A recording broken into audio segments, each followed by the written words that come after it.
Welcome to Venda Music and Entertainment. And this is the podcast.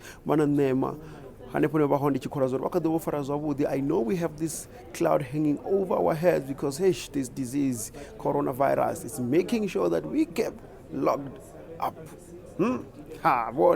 But hey, it is what it is. The show that is supposed to take place in May this month. This is the Gigi show.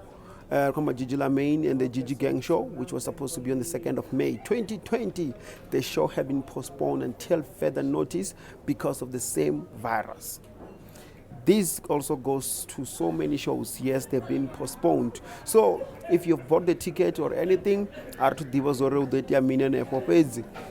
hope this will be sorted out soon. So here's the message from Gigi Lamayne. Yo, what's up, everybody?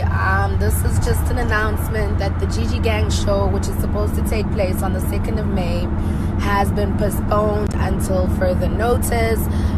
This is obviously according to some regulations that we were given by Mr. President Cyril Ramaphosa. But don't worry, guys.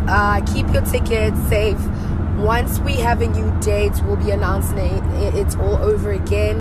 Don't stress, keep safe, and I love you guys so much, Gigi Gang.